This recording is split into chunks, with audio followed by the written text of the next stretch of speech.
Check one. Check two. Welcome to Mindfulness Off the Cushion. If you're familiar with the challenges of living mindfully and are looking for help in your daily dance with suffering, our goal is to be a resource for you. So let's jump straight in to Mindfulness Off the Cushion, brought to you by the Austin Mindfulness Center. Hello, and welcome to episode 3 of Mindfulness Off the Cushion. I'm once again joined by our 3 co-hosts, Christina Filburn, Patrick Harris, and Claudio Barrientos. Let's quickly say hello to our listeners. How about you get us started, Christina? Hi, listeners. My name is Christina Filburn. I'm a licensed clinical social worker here in the state of Texas, also in New York and New Jersey. Glad to be here. Hello, everyone. I'm Patrick Harris. I'm also a psychotherapist, but not as adventurous as Christina. I'm only licensed in Texas. Also adjunct professor of psychology at Houston-Tillotson University. My name is Claudio Barrientos. I am currently a graduate student at University of Texas, San Antonio, getting my master's in clinical social work. And since 2010, I've been teaching and instructing mindfulness and the 8-week MBSR program and other stuff like that. Other stuff. Very good. Thank you, all 3 of you. So today we're going to pick up where we left off last week. We ran out of time, didn't really have a chance to sort of wrap it up. And honestly, I think that's perfectly fine because the word practice needs a little bit more attention, in my opinion. So today we are going to talk about that word practice and what it really means before we move on to our next topic. So as I went back and I listened to our conversation, it was interesting for me to hear how each of you answered the questions in your own way, which obviously all from your own experience. And that's the whole point here of having multiple co-hosts with lots of different backgrounds.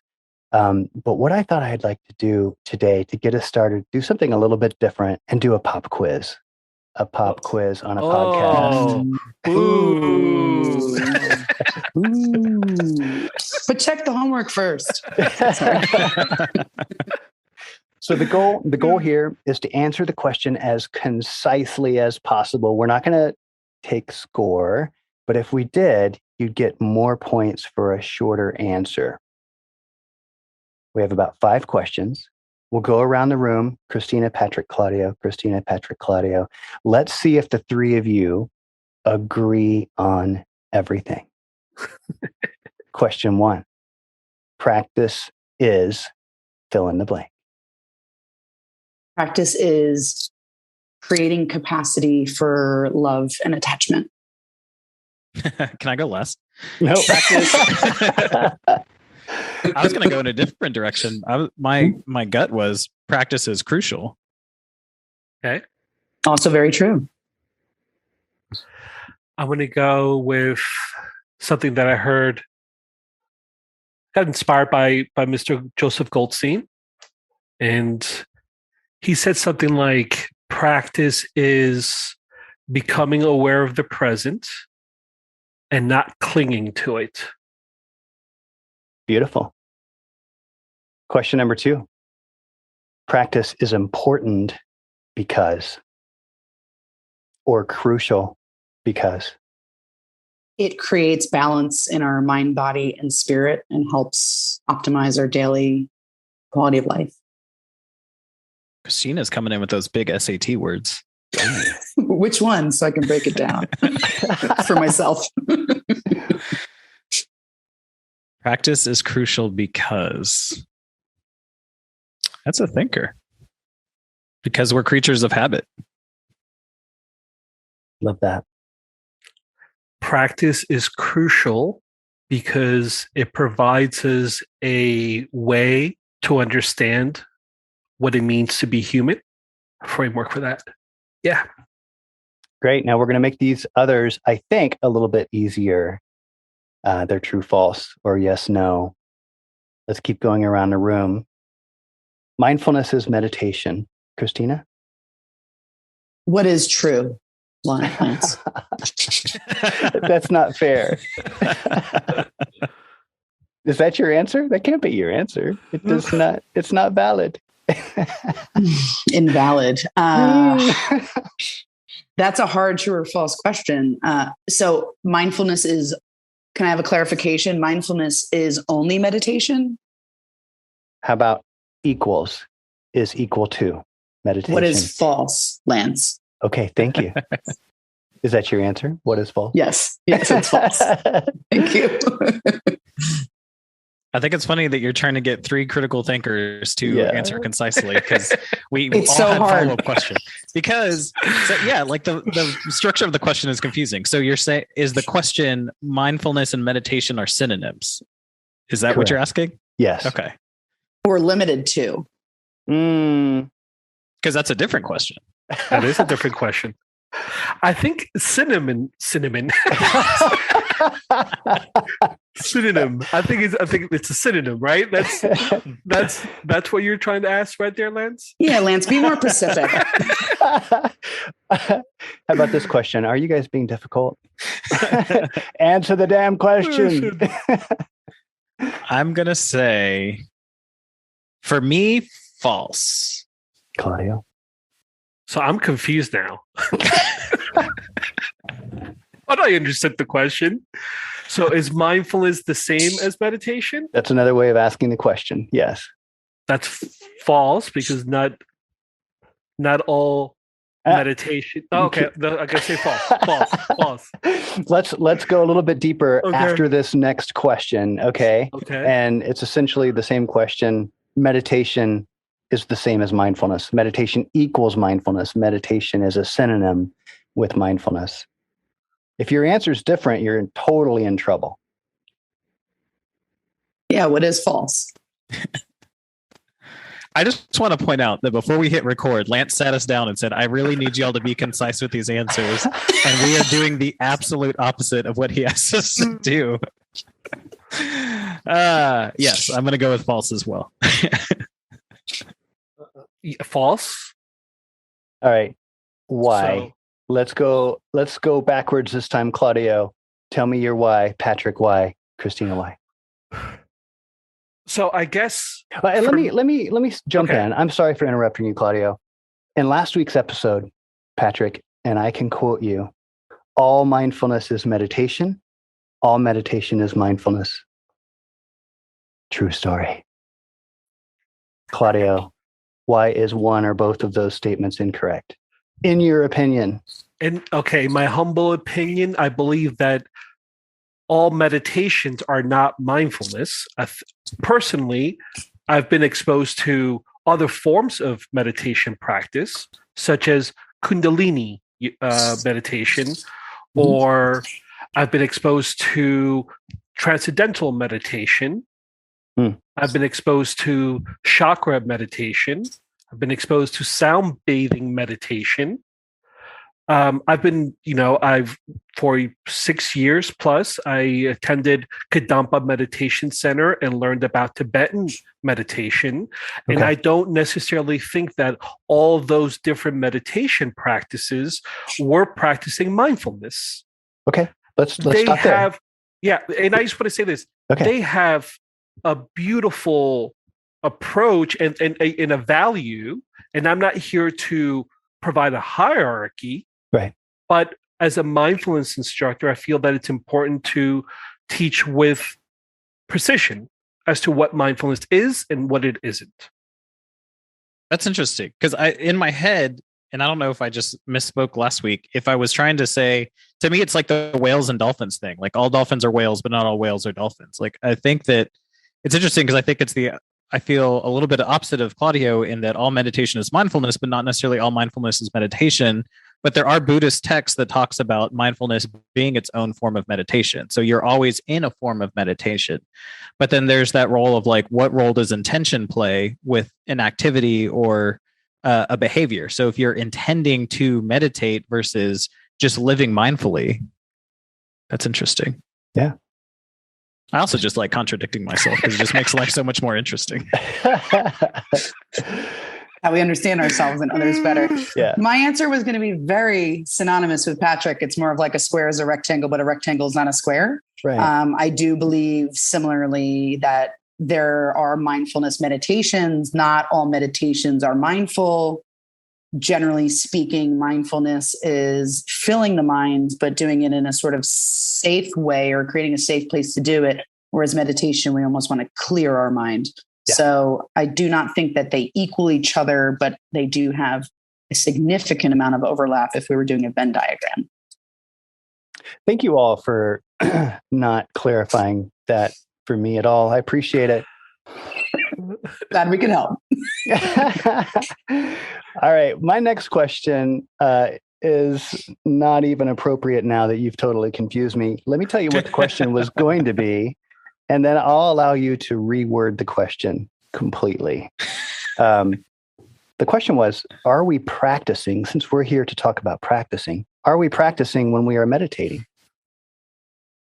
Are we practicing in the literal sense of the act or formal practice, or practicing in terms of rehearsing?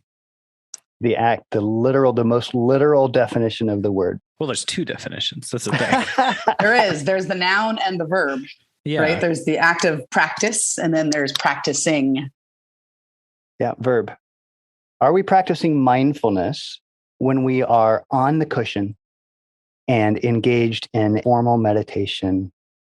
So I'll throw myself out there. Cinnamon, go. I think it depends on the mind with which you are sitting down with to practice. Okay. What that means to me is that you can be on your formal meditation cushion, right? What you use to formally practice. Yeah. And let's do the body scan, for example, right?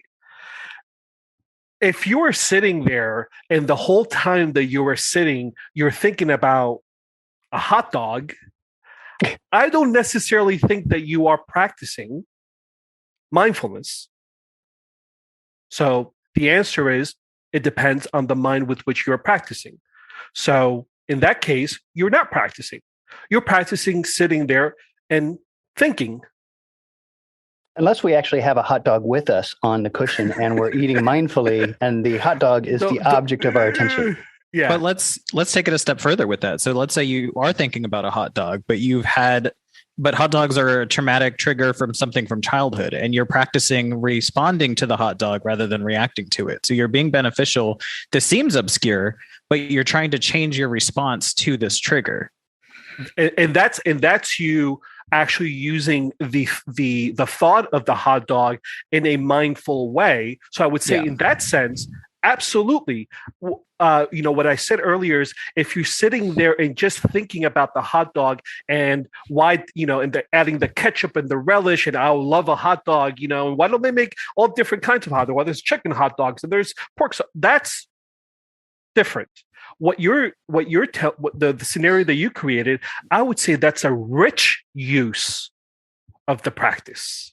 Yeah. I was going to say, once again, it's ambiguous. If we're going to keep piggybacking off of the abstract, if you're thinking about a hot dog, piggybacking off of what Patrick said specifically, and you are tuning in to your hunger, satiation, that's a really good way to be mindful about body sensations, right?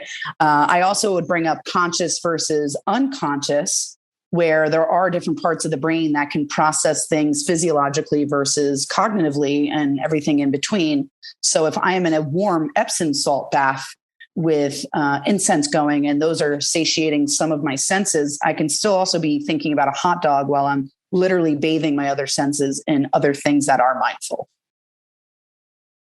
I think this is kind of like, questions like these are fun thought experiments around people that have studied mindfulness, but I think it also pushes away students and people who, like, mindfulness is still a novel concept to them, because then it gets too wrapped up in the what ifs and the philosophical parts of it, rather than what is the actual physiological benefits? What does it look like to practice mindful strategies?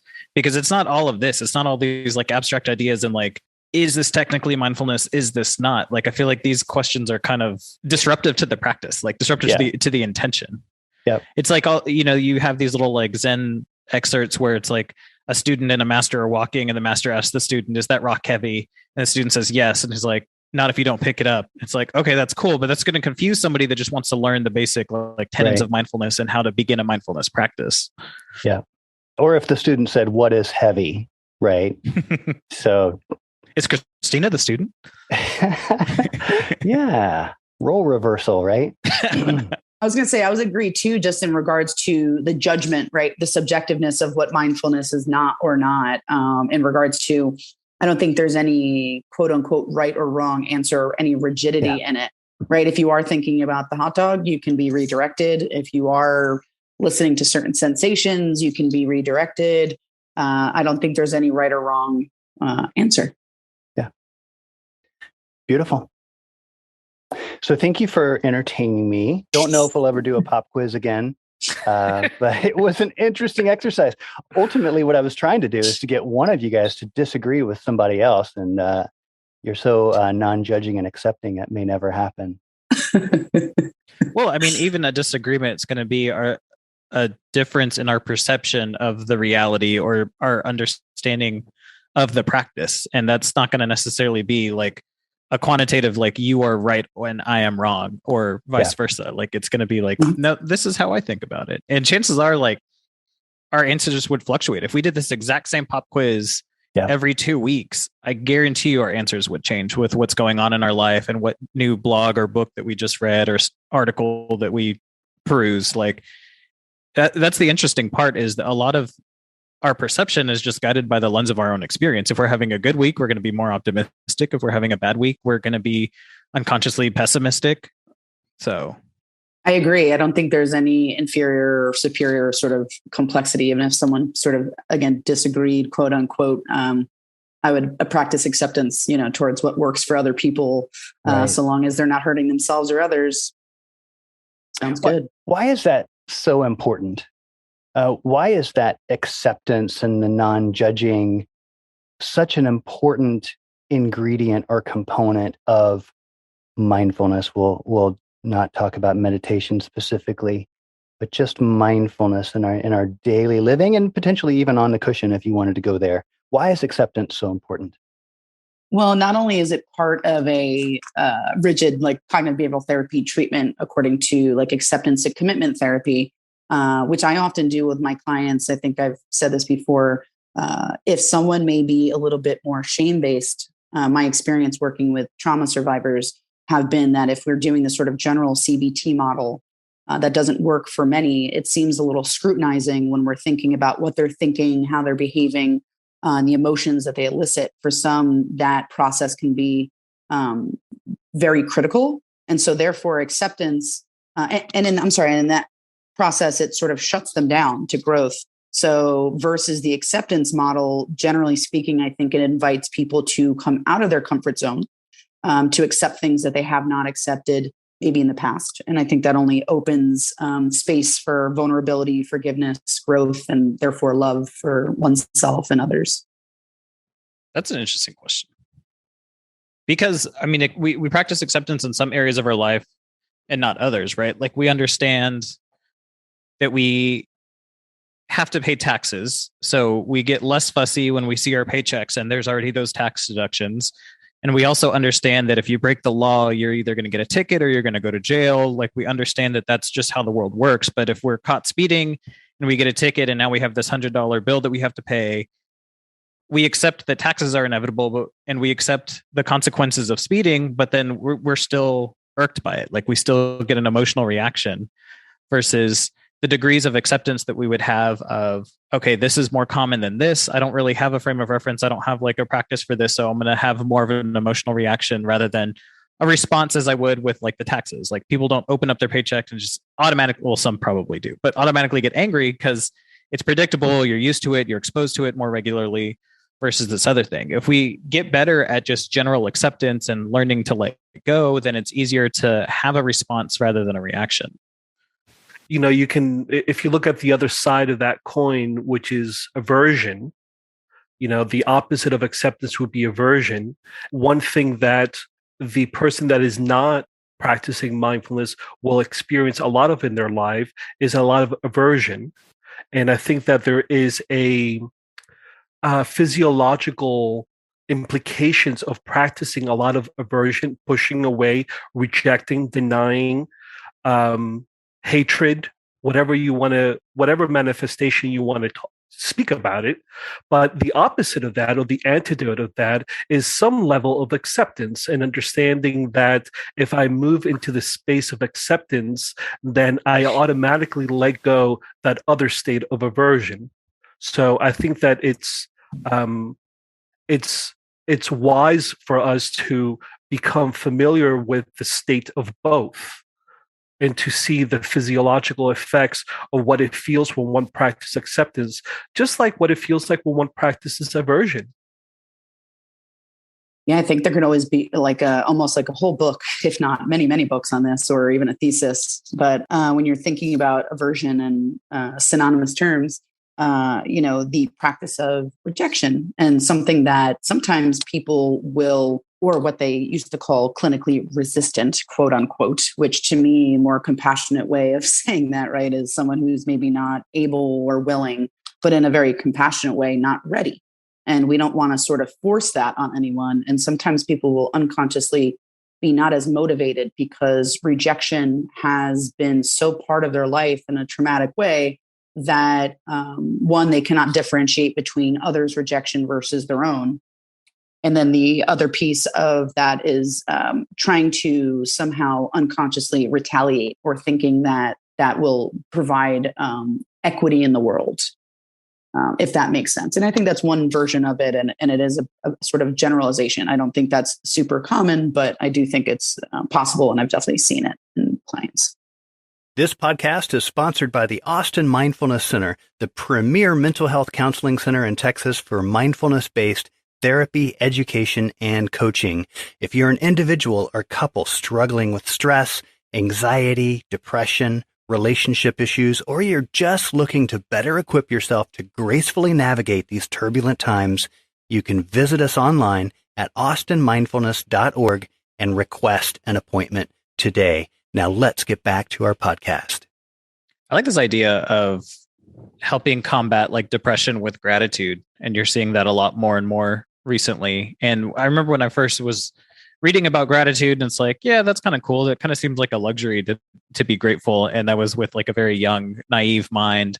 And now just like realizing just like gratitude in just like daily form, like being grateful for what you have rather than striving for stuff that you don't have, and just like how easy it can change your perception of any like snapshot of your life. I don't know if I've shared this on the podcast yet, but a few years ago, like suffering a significant trauma, being in a mass shooting, and then the police coming and arresting everybody on the scene and spending some time in jail while they sorted out the good people from the bad people. I don't know if you've been to jail. I don't recommend it. It's not the most fun, but there's very little to do in a cell. And then they give you like this hotel bar of soap and this little tiny like tube of shampoo and conditioner in one. And if you don't know anything about me, I prioritize my hair over everything. And there was this idea of like, I need better like toiletries and I need a book, and that's all I wanted. And the gratitude that I experienced just from getting like this simple pleasure was just such an eye-opening experience, because the other people in my cell, it's like, can we stop for a minute and just see, like, we're like kids on Christmas right now. We're just tearing through the stuff that we just got. And this is stuff that we have every day in our normal lives that we don't even think twice about. And ever since then, like that really reframed my understanding of gratitude, of being grateful and being more immersive in the things that we take for granted, rather than all of this like, ooh, I wish I would made more money, or ooh, I need to pay this bill, or ooh, I wish I had this vacation that I'm watching somebody on social media doing, rather than I love my friends, I love my family, I love this experience. Because there's going to be an infinite amount of stuff you don't have. So if you spend too much time focusing on that rather than accepting and being grateful for what you do have, then it's going to be a lot of depression, a lot of anxiety, a lot of striving, just a lot of misery. That's beautiful right there. That's beautiful. You know, thinking about the energy that the body engages in when they practice gratitude, it definitely feels like it's a leaning in experience. And I think, when I think of the word acceptance, it resonates with me because it's also a form of leaning into the experience, which I think that, in the world of mindfulness, at least as an instructor, I would always encourage the students to be able to skillfully lean into that which they are experiencing. And if you practice gratitude with that awareness of leaning into this moment and being gracious for it, that's the path. I think that's a beautiful path right there. So think about, if you could practice, if you never practiced mindfulness, formal meditation practice, one lick of a day, never, but instead you practice gratitude every day, that's a rich life right there.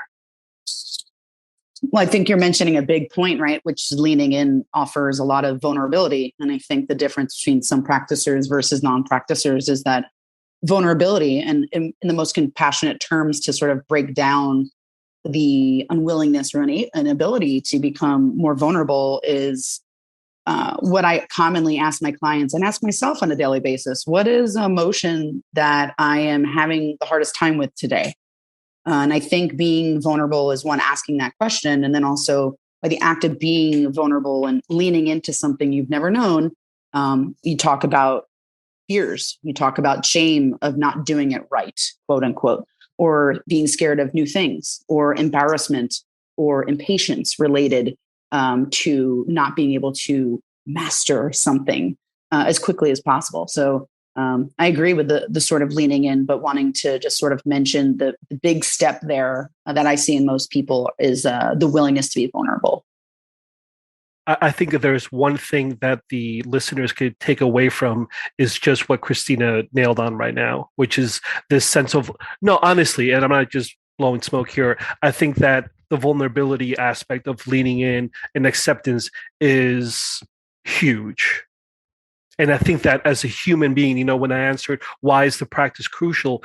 To understand what it means to be a human being, part of understanding what it means to be a human being is understanding the role of vulnerability in our lives. Taking it a step further of just merging the two of acceptance and gratitude. Like earlier, before we hit record, I was talking about being sore. Like you could reframe that as, I can accept it. I can just accept that today is going to be a little bit more difficult to move around, or I can accept it and be grateful that, hey, I had a productive workout that resulted in me being sore. Your relationship terminates and you can just accept that, hey, some people just aren't compatible, or you can take it a step further. Some people aren't compatible, but I'm grateful for the time that we spent together. Like the time that there was something to build off of and it just didn't panning out, but I'm grateful for the time that we spent and the things that I've learned and the things that I'm taking away from this relationship. Even that's changed my relationship with work as well. Like being a therapist, if I accidentally overbook myself and I have 8 clients and I wake up and I look at my schedule and I'm like, oh my gosh, this is going to be a long day. I could accept that, or be like, this is 8 people that trust me enough to come in and be vulnerable and open up about the deepest, darkest parts of themselves. Like that's really dope. So that's kind of the mind games I play with myself throughout the day. It's like, all right, how can I reframe this into that opportunity for gratitude and acceptance? So I might possibly be splitting hairs here, but please accept it. No, I'm just just hear me out, because I did hear Claudio use the word awareness, and so forgive me if I am splitting hairs. I want to bring a point home. I'm going to sort of ask 2 questions. The big question is when Patrick is practicing acceptance and practicing gratitude, is that mindfulness? And what role does awareness play, right? If we're just practicing acceptance and gratitude and doing it somewhat subconsciously, or it's just really natural for us, is that mindfulness, or does there have to be some awareness? So JKZ, and don't quote me on this, I don't have the quote ready, right? But mindfulness is bringing awareness to the present moment in a particular way. What way is that? Let's talk about that a little bit. I think the biggest term that comes to my mind is intentionality. Being really intentional about what's going on. I do agree. I think this is the only answer I can confidently say. I 100% agree that mindfulness is about awareness. I think it's in sort of imperative to both think about things that are important in your life while also centering yourself in the present. So I think the point of that mind-body awareness of this is what happened then. This may happen in the future, but here I am now. Being able to think about things that are important to us, think about why those things are important, and then coming back in the present and feeling safe about thinking about these vulnerable things with intention. Yeah. And it's also important to keep in mind that nothing happens in a vacuum. So we can be attending to the here and now while also recognizing this represents a trigger that we're trying to move past or we're trying to reframe. Like recognizing that that firework sounded like a gunshot. So I'm having this visceral reaction and I'm going to be in touch with my somatic experience and then see what thoughts are kind of registering and then do some exploration of like, oh, this is reminding me of that shooting. This is why I'm upset, but I need to remember here and now I'm safe. This is just a firework. This is just that. So I think it's okay to kind of fluctuate and recognize where our present experience is coming from, but not dwelling on it. So there is that balance of like awareness, but still recognizing that there's more than just this moment. We're just a compilation of all this experience through our lifetime. So we can't just treat everything like it's just this little vacuum sealed moment without any influence from past or future anxieties. As long as we're not focusing on that or letting that explain or dwelling on it or striving on it, but we can't just only focus on that, at least from like the mental health perspective. I think from a philosophical point, yeah, be here, be present, be aware. But if we're getting triggered or if we're having a response, then there's going to be some exploration, especially if you're actively trying to work on that and replace those automatic thoughts or those somatic sensations with something else, then there's going to have to be some work in that arena. The beautiful thing about being here, be present, is that even in those moments when you are being triggered, if the moment that you introduce this awareness of this meta awareness of awareness itself. So being aware that you're in the present, that you're here now, but you're also being triggered by these sounds, and you intentionally navigating this moment with awareness, with skill, with patience, with some kind of new understanding. That is practicing right there. You know, we're trying to differentiate the difference between the present and being aware of the present. And I think that in mindfulness, it's not just being present, but there's also that element of knowing that you are present. It's the knowing. And I think that knowing is what differentiates us humans from other beings. When I had my dog, Sammy, I used to love Sammy because every time that he saw me, he would always be happy.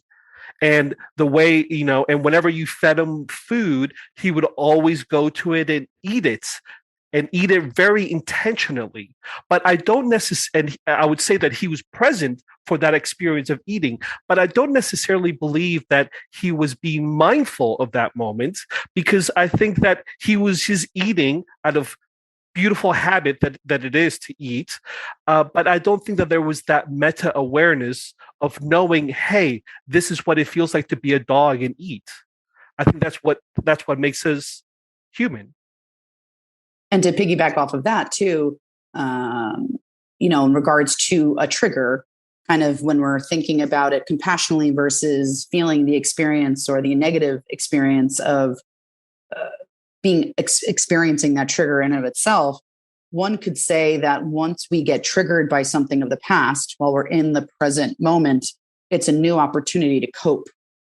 And so when we're looking for these new opportunities to cope or coping strategies, mindfulness in and of itself tends to be a coping strategy relating to self-soothing, being able to soothe feeling something negative and feeling safe in it. And I know I'm throwing out big clinical terms right now, but then it also leads to reparenting, a sort of concept of what did I not get when I felt this experience in the past that felt terrifying or horrible or very uncomfortable, that I could provide to myself now to be able to cope and figure out best ways to cope with some of these traumatic memories and triggers that will likely continue to come up in this dimension.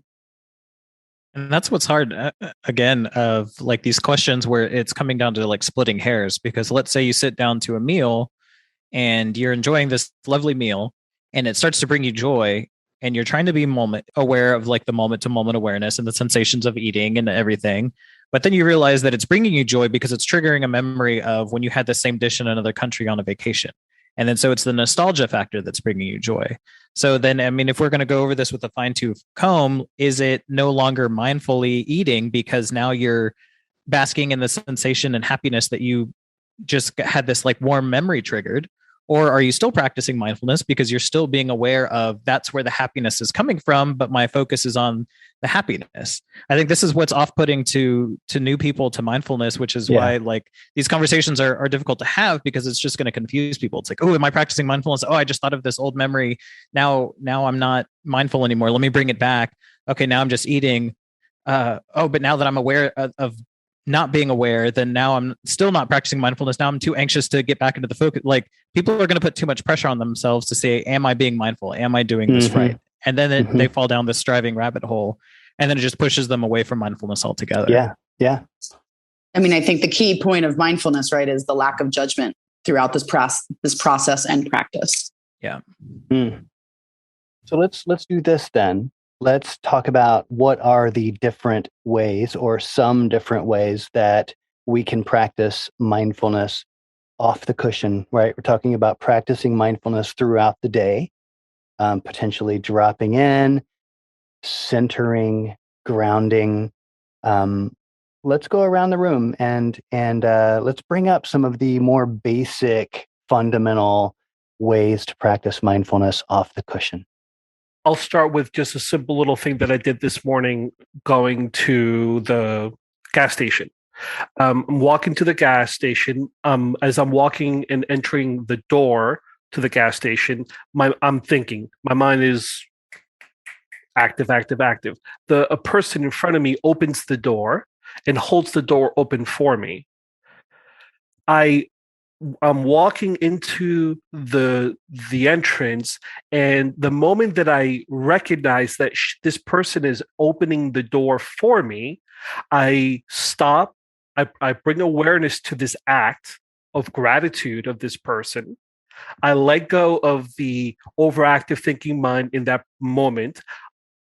I look at her and I say, thank you. Just that. I think that for me, that's me practicing off the cushion. I notice my mind being carried away. I notice also this act of potential gratitude from this person, and I recognize that. I say thank you to her.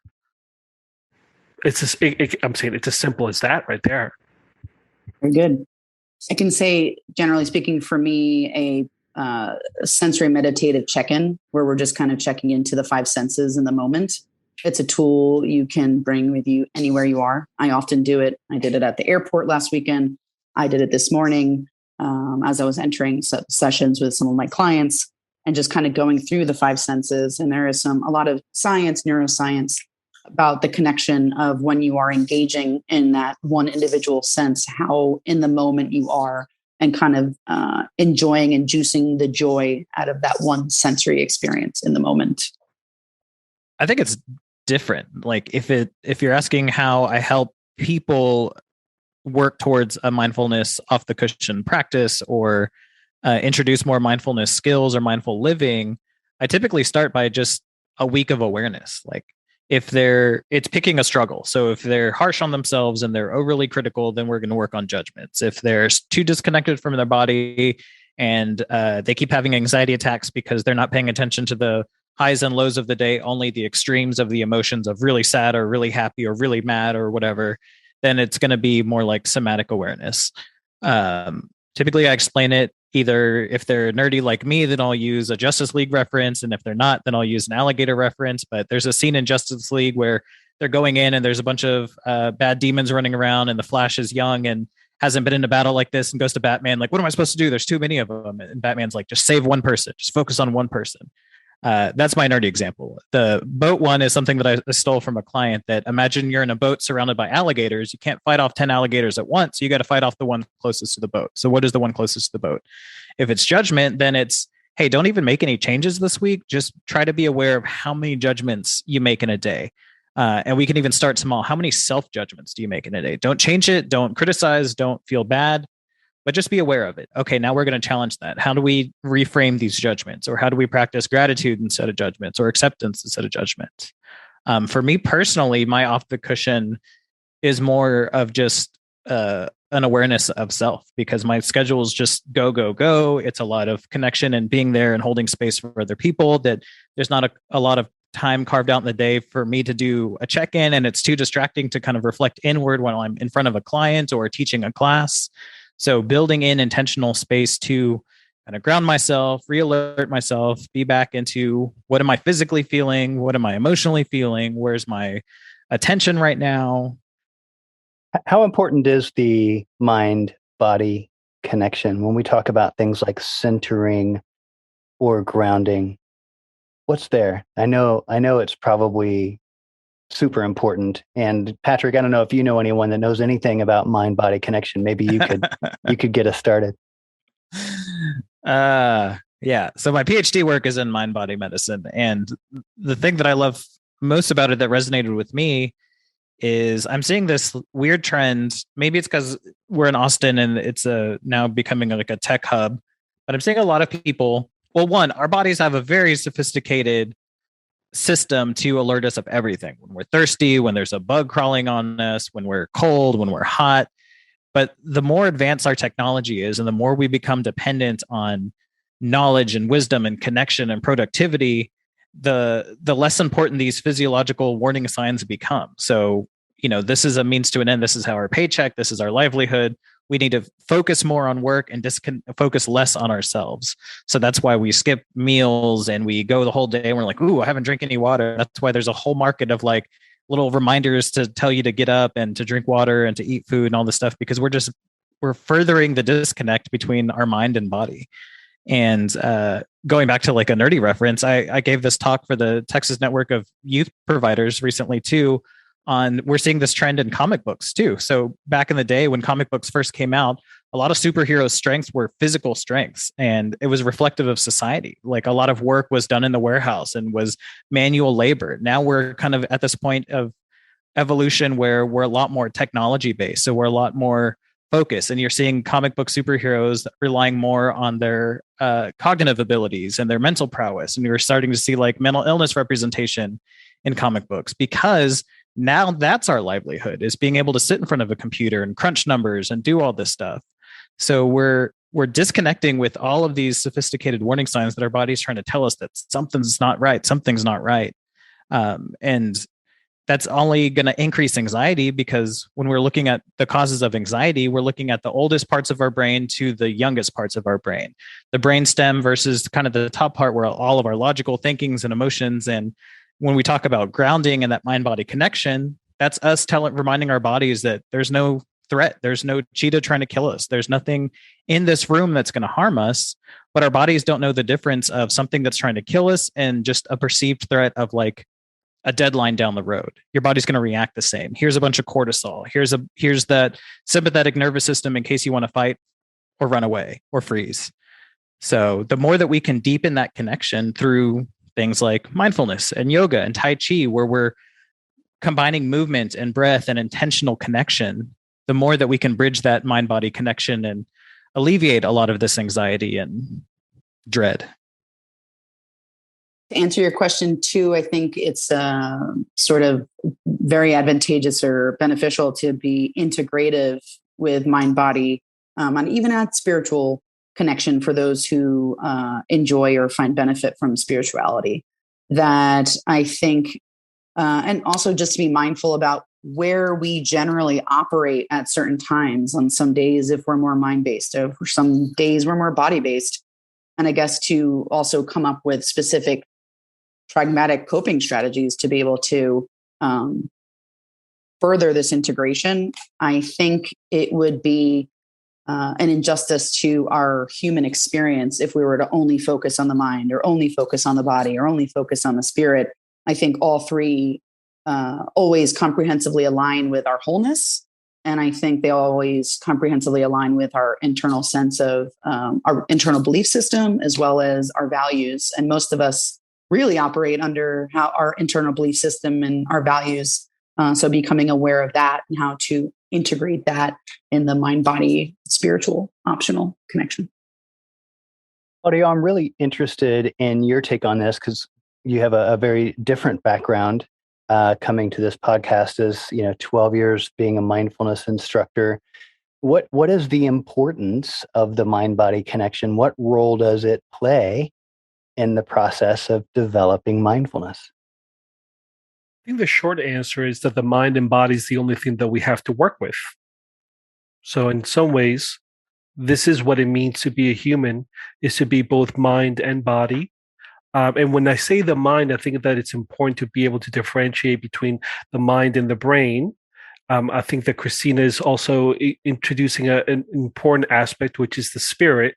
And when I use the word spirit or spiritual, I mean anything that tends to the non-physical.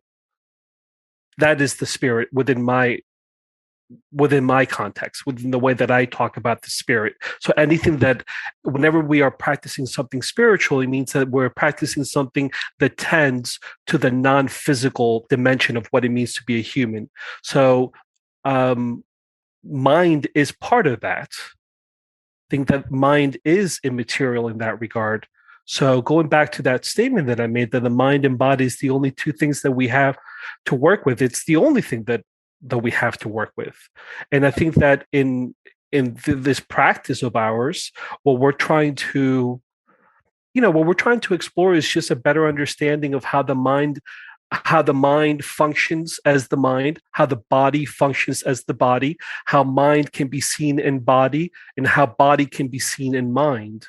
And I think that these discernments that we create in our language can help us to be able to talk about it.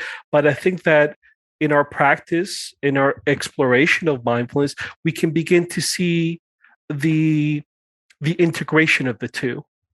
So at any given time, what it means to be a human being is to be in touch with these five senses that we all know about, but it's also the introduction of a sixth sense, which is consciousness.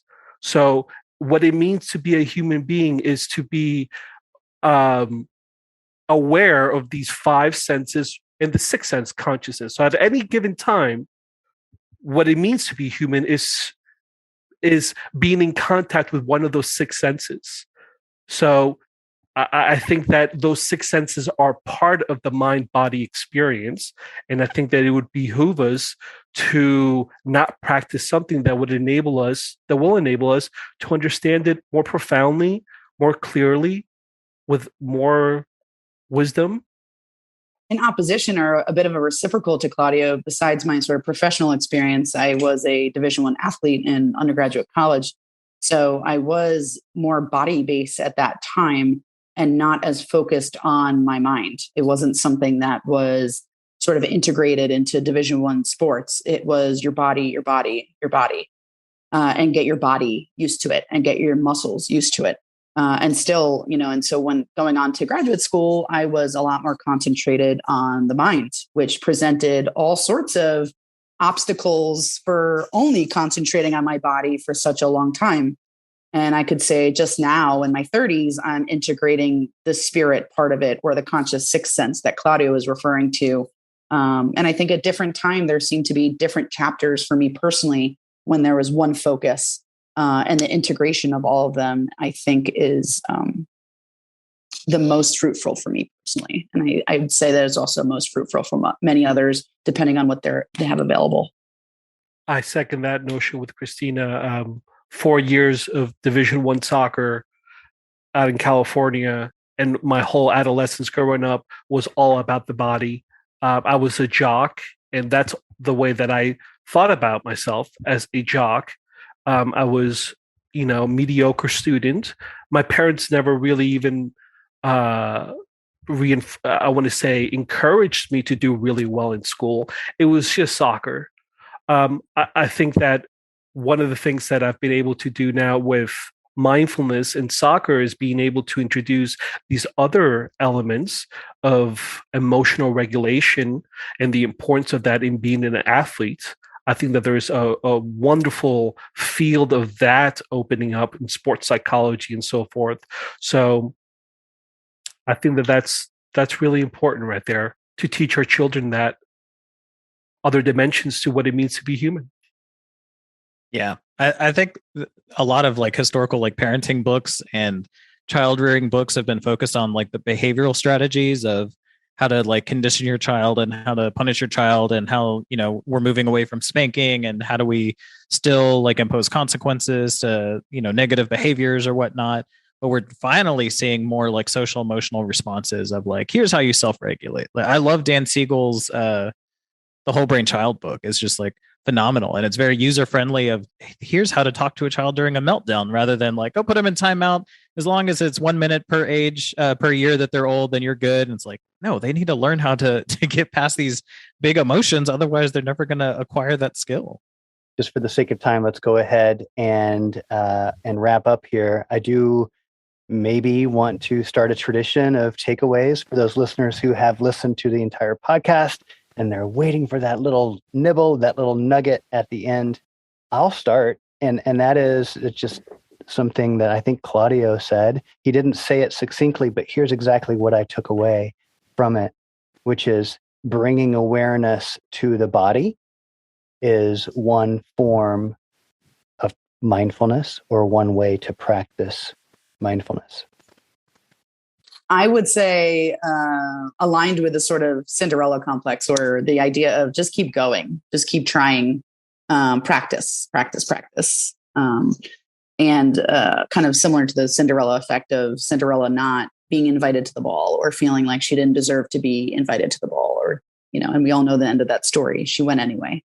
And so I think that if we can use that rationale about our practice of whether we're not invited, or some days that doesn't feel good, I'd say to just keep trying and be gentle with yourself. My takeaway is the takeaway of my mentor, and the advice that he gave me, I don't know, 25 years ago now, which was begin and continue. And that is something that I think is in line with this mindfulness business. And I think that it's helped me tremendously. I like that. That's why we use the term intention rather than goal, or recovery rather than, I don't know, healed. Like there's no like end result. Like we're not trying to attain nirvana. We're not trying to get to this status level or sense of like mastery. This is just to make the journey easier. And I think that's my takeaway. I like the way that Claudio put it, but I mean, it's true. If you're too worried about like the end goal, then are you really that connected with what you're doing? And the whole purpose of it is to increase like the quality of life. And that's going to be an ongoing struggle, because as soon as you master your world, life's going to throw curveballs. You're going to get older. Stuff's going to change. People are going to die. Your surroundings are going to look different. And we need to adapt with that. And then so practice is always going to be in the state of evolution. So there's that sense of being there for the journey, not the destination. Awesome. Well, with that, thank you all for your time today, and we'll see you next week. Now that feels better. We were actually able to wrap up our first discussion on practice and provide you with some key takeaways. Next week, we'll begin discussing some common challenges that we all have with being mindful when we're off the cushion. I hope you'll join us for episode 4. Have a great week.